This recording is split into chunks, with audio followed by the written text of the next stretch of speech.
Oke, sekarang kita masuk ke part 6.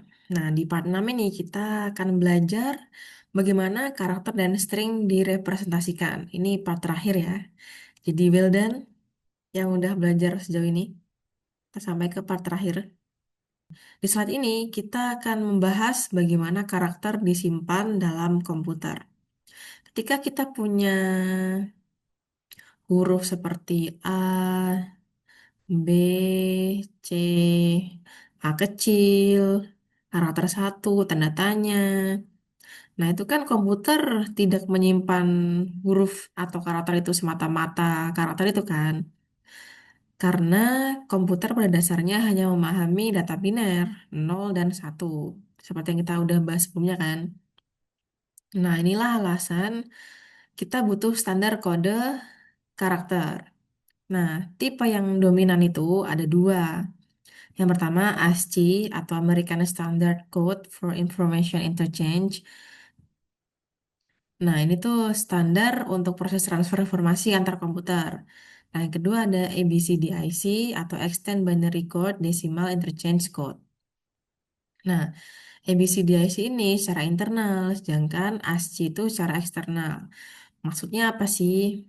Kenapa ABCDIC itu internal, kalau ASCII itu eksternal? Nah, maksudnya internal itu dipakai dalam lingkungan sistem itu sendiri. Itu pakainya ABCDIC. Kalau eksternal itu maksudnya dipakai saat berinteraksi dengan dunia luar atau sistem lain. Itu yang pakai ASCII.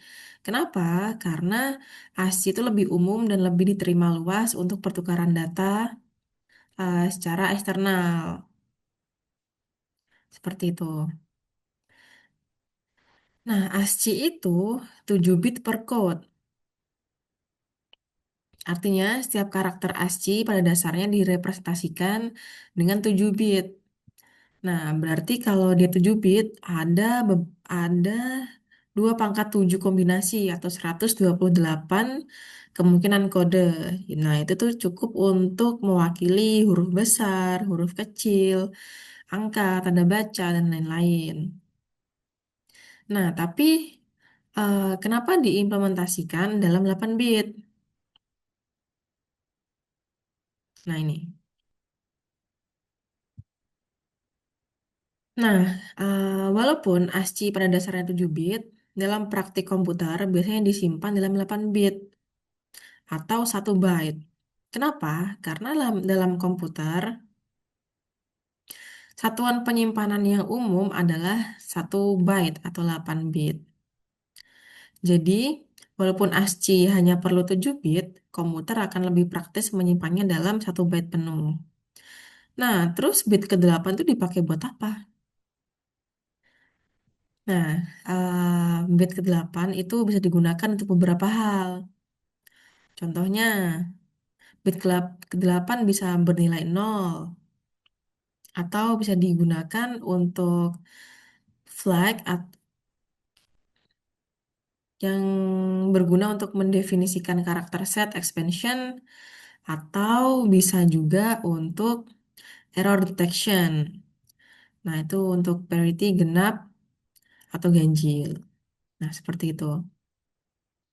Nah, ini adalah tabel kode ASCII 7 bit.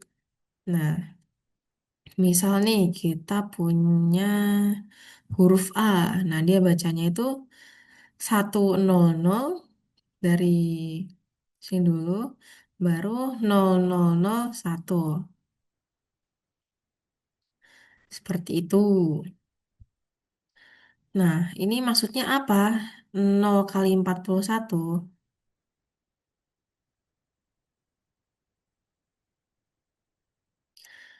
Itu artinya eh digit heksa pertama itu 4. Nah, digit heksa kedua itu 1. Nah, dalam tabel ASCII, 4 menunjukkan kolom, 1 menunjukkan baris. Nah, kalau kita cari di tabel ini, kolom 4, baris 1, itu hasilnya A. Seperti itu. Begitupun untuk angka 5. Nah, angka di sini itu bukan angka yang bisa kita cari binernya. Berarti bukan angka yang punya nilai, tapi dia itu karakter ya. Karakter 5. Itulah kenapa dia pakai tanda petik ya. Dia itu untuk merepresentasikan bahwa 5 itu bukan angka, tapi karakter 5. Seperti itu.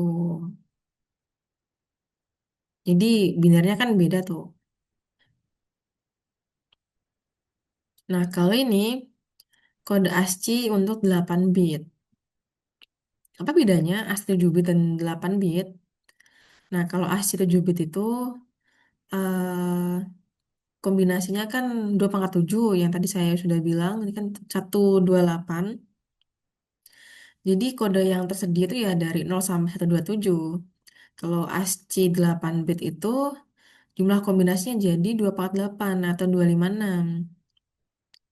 Jadi kode yang tersedia itu dari 0 sampai 255. Artinya yang 8 bit kita punya lebih banyak karakter yang bisa direpresentasikan. Nah, di sini ada 3 bagian besar yaitu ASCII control karakter. Ini eh, karakter di sini bukan huruf atau angka biasa, tapi karakter untuk pengendalian. Contohnya kayak nul,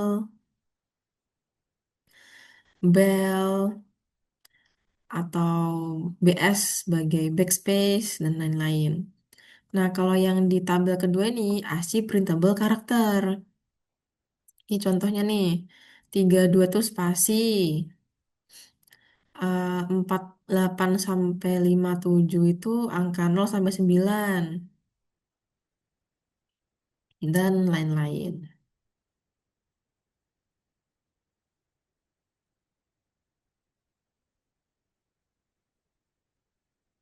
Nah, ini tuh A itu kodenya 65, ke 5, 53. Artinya apa?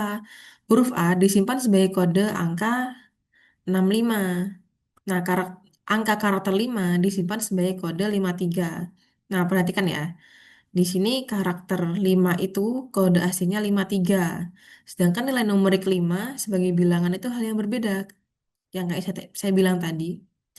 Jadi 5 di sini itu bukan numerik ya, tapi karakter. Nah, selebihnya ada extend ASCII karakter. Ini untuk tambahan karakter yang tidak ada pada ASCII dasar 7 bit. Ini seperti ini. Oke, selanjutnya eh, ini tabel karakter ABCDIC. Dia juga pakai 8 bit, tapi susunan kode karakternya beda dengan ASCII. Kenapa kita perlu tahu ABCDIC? Karena dalam sejarah komputer, tidak semua sistem memakai ASCII. Nah, beberapa sistem, terutama sistem IBM lama atau mainframe, banyak memakai ABCDIC.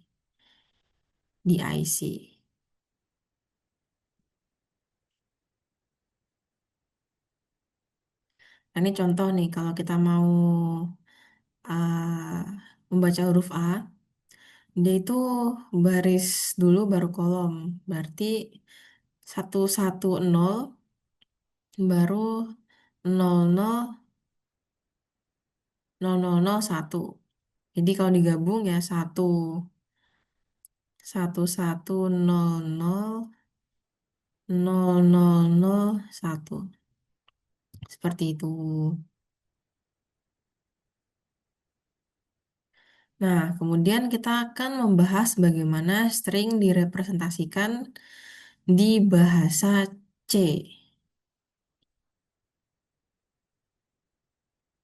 Oke.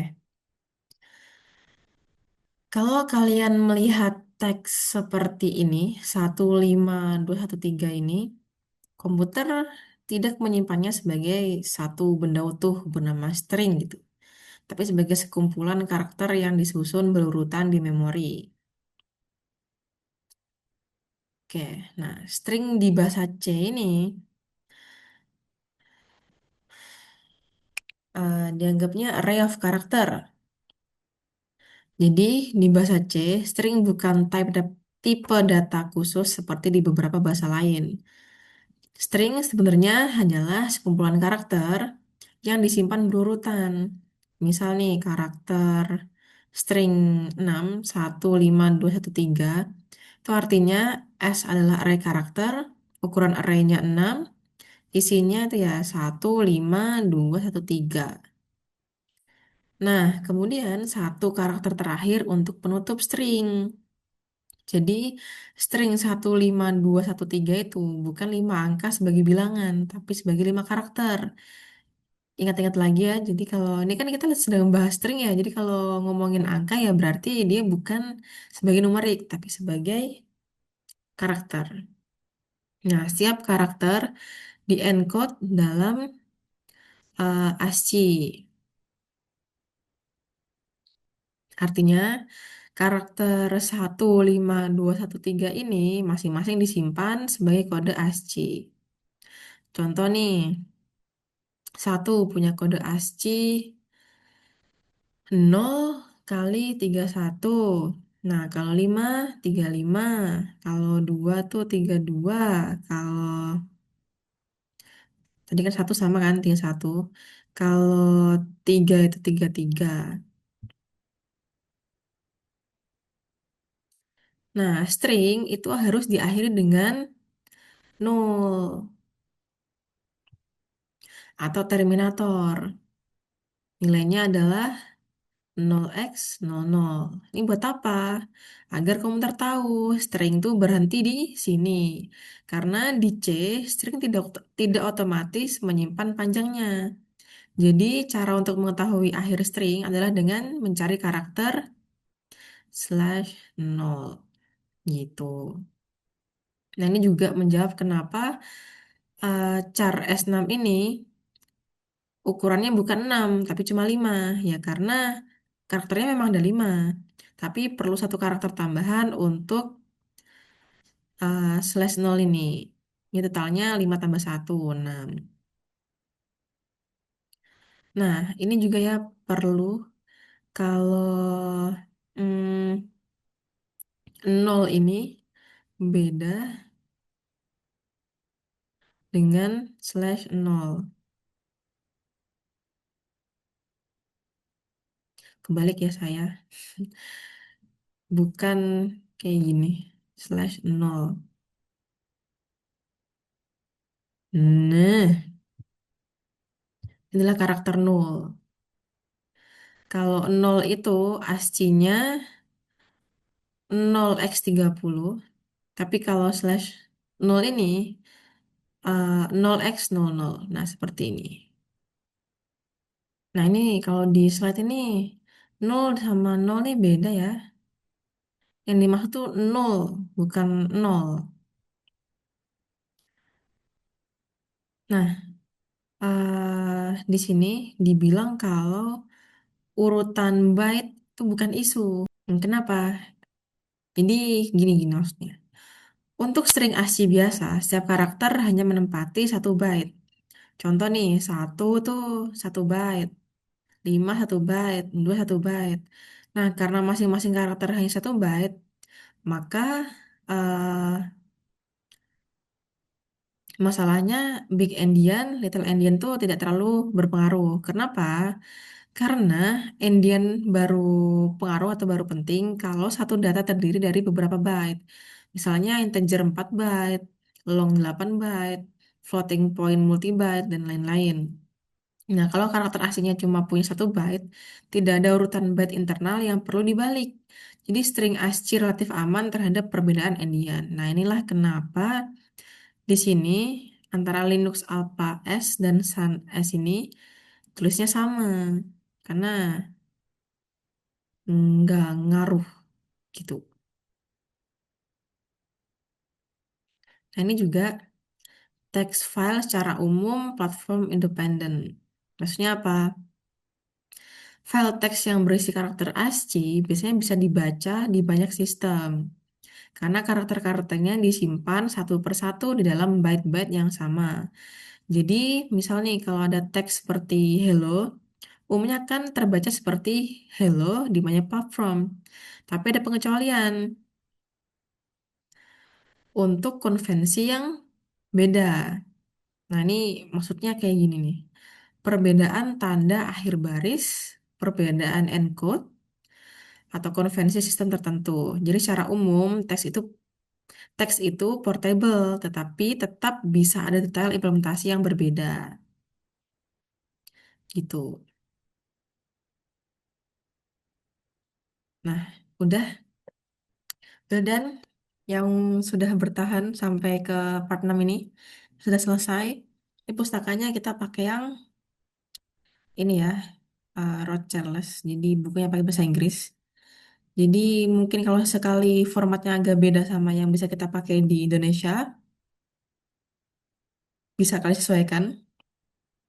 Sekian pertemuan 3. Kalau ada pertanyaan silahkan ditanyakan. Feel free to ask.